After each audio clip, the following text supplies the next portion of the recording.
អ្នកមានអារម្មណ៍យ៉ាងណាប្រសិនបើជាសួស្តីអ្នកទាំងអស់គ្នាថ្ងៃនេះយើងវិលមកកាន់វីដេអូរបស់ខ្ញុំទៀតហើយទាក់ទងទៅនឹងកម្មវិធីអារម្មណ៍អ្នកថ្ងៃនេះខ្ញុំមានរឿងខ្លះៗដែលចង់ចែកជូនអ្នកទាំងអស់គ្នាទីមួយនោះគឺបើចង់ខ្វល់អំពីការនិយាយមិនល្អរបស់អ្នកដទៃជាក់ស្ដែងនៅក្នុងជីវិតរស់នៅរបស់យើងប្រកបណាស់យើងមិនអាចគេចផុតអំពីការនិយាយមិនល្អរបស់អ្នកដទៃបានទេទាក់ទងទៅនឹងការធ្វើអ្វីមួយដើម្បីសម្រេចគោលដៅរបស់យើងវាមិនខុសអ្វីអំពីភ្លើងទៀនដែលប៉ះខ្យល់ទេជាក់ស្ដែងទាក់ទងទៅនឹងការដែលយើងធ្វើអ្វីមួយដើម្បីសម្រេចគោលដៅរបស់យើងចឹងចុះពេលនោះឯងចាប់ដើមមានពាក្យពេចន៍មិនល្អចាប់ដើមនិយាយមករកយើងហើយគេតែងតែថាអ្នកឯងមិនអាចធ្វើរឿងទាំងអស់នេះបានជោគជ័យទេអ្នកឯងមិនអាចធ្វើបានទេអញ្ចឹងកាលណាប្រសិនបើជាយើងខ្វល់ពីសម្ដីអ្នកដទៃប្រកបណាស់រឿងទាំងអស់ហ្នឹងយើងមិនអាចជោគជ័យដោយខ្លួនឯងបានទេពួកយើងតែងតែស្ដាប់ពាក្យមិនល្អរបស់គេហើយយកមកគិតចឹងទៅជាក់ស្ដែងប្រសិនបើជាមានណាគេនិយាយល្អជួយលើកទឹកចិត្តយើងចឹងយកទៅបើពាក្យទាំងឡាយណាដែលវាមិនល្អយើងមិនបាច់យកដាក់ក្នុងចិត្តរបស់យើងទេបើយើងនិយាយអំពីការហាត់ប្រាណចុះនៅថ្ងៃទី1នៅពេលដែលយើងហាត់ប្រាណស្រាប់តែមានមិត្តភ័ក្តិឬក៏អ្នកដទៃថាអ្នកឯងមិនអាចធ្វើបានទេប៉ុន្តែជាក់ស្ដែងនៅពេលដែលកន្លងមួយឆ្នាំផុតទៅយើងមានសេចក្ដីដុំស្អាតគេតែមកសុំបទពិសោធន៍យើងថាជុំធ្វើម៉េចហាត់ប្រាណស្អាតមែនការមិនខ្វល់ពីសម្ដី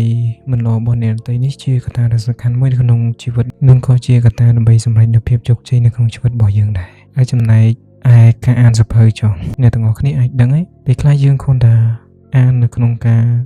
អភិវឌ្ឍនៃគំនិតរបស់ខ្លួនចឹងទៅស្រាប់តែគេមកនិយាយថាខ្មោចចូលមែនបានអានសៀវភៅចឹងទៅអញ្ចឹងយើងមិនបាច់ស្ដាប់នៅសម្ដីអ្នកដទៃដែលមិនល្អនោះទេព្រោះថាសម្ដីទាំងអស់ហ្នឹងវាមិនមែនមានប្រយោជន៍អ្វីសម្រាប់ជាដុំកំភួនរបស់ខ្លួនឡើយគឺជប់រាប់អានមនុស្សដែលគេមិនចង់រាប់អានអ្នកហ្នឹងគឺជាកត្តាដ៏សំខាន់មួយនៅក្នុងជីវិតរបស់យើងដែរព្រោះថាកាលណាបើសិនបើជាអ្នកដទៃយើងខំញឹមដាក់គេចឹងទៅប៉ុន្តែគេអត់ញឹមដាក់យើងវិញយើងមានអារម្មណ៍មួយថារៀងសែតដែររៀងបាក់ចិត្តដែរប៉ុន្តែបើគេមិនចង់រាប់ហើយតាមដំណើរទៅព្រោះថាយើងកាត់មកក៏ម្នាក់ឯងទៅវិញក៏ម្នាក់ឯងដែរយើងកុំធ្វើអញ្ចឹងអីនាំតាខ្លួនឯងអស់តម្លៃព្រោះថាតម្លៃរបស់យើងនៃបរិស្ថានជុំវិញខ្លួនរបស់យើងដែរតាក់ទងនឹងកន្លែងខ្លះគេឲ្យតម្លៃយើងបើកន្លែងខ្លះគេមិនឲ្យតម្លៃយើងក៏តាមដំណើរទៅអញ្ចឹងកុំខ្វល់អីយើងត្រូវតែហ៊ានផ្លាស់ប្ដូរជាក់ស្ដែងគឺយើងត្រូវតែធ្វើជាខ្លួនឯងព្រោះអីបើមានអ្នករាប់អានយើងធ្វើ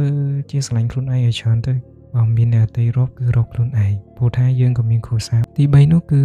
ឈប់បង្អាប់ខ្លួនឯងតែបែរជាមកលើកទឹកចិត្តខ្លួនឯងវិញត្រង់នេះគឺមានន័យថាបើសិនបើជាអ្នកទាំងអស់គ្នាចង់សម្រេចនូវគោលដៅរបស់ខ្លួនយើងមិនបាច់បង្អាប់ខ្លួនឯងទេយើងលើកទឹកចិត្តទៅតាម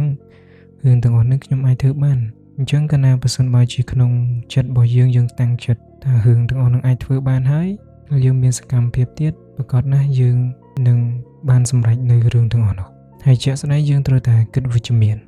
ព្រោះថាការគិតវិជ្ជមាននេះគឺសំខាន់ណាស់នៅក្នុងការរស់នៅរបស់យើងប្រសិនបើយើងគិតតែវិជ្ជមានក៏រឿងទាំងអស់ហ្នឹងក៏មិនអាចសម្រេចបានដែរព្រោះថាការគិតគឺសំខាន់តែមួយទៀតនោះគឺ motivate ទាក់ទងទៅនឹងការលើកទឹកចិត្តខ្លួនឯងនេះគឺសំខាន់វាជាកត្តាមួយជំរុញឲ្យខ្លួនឯងនឹងមានកម្លាំងថាប្រសិនបើជាយើងចង់សម្រេចអ្វីមួយយើងលើកទឹកចិត្តខ្លួនឯងថាកុំខ្ជិលបើយើងខ្ជិលកិច្ចការរបស់យើងក៏អត់សម្រេចដែរហើយអ្វីទាំងអស់គឺយើងត្រូវតែជឿជាក់លើខ្លួនឯងទោះបីជា 1% ក៏ដោយការដែលយើងជឿជាក់ហើយយើងមានសកម្មភាពគាត់ណាស់យើងនឹង grow មួយថ្ងៃ 1% ឬក៏ថ្ងៃ 1% ហ្នឹងក៏អាចធ្វើយើងជោគជ័យទៅលើអ្វីដែលយើងចង់សម្រេចដែរចុងក្រោយវីដេអូនេះគឺសំខាន់សម្រាប់អ្នកទាំងអស់គ្នាព្រោះថាជីវិតរបស់យើងគឺសម្រេចទៅលើការគិតរបស់យើងនិងសកម្មភាពរបស់យើង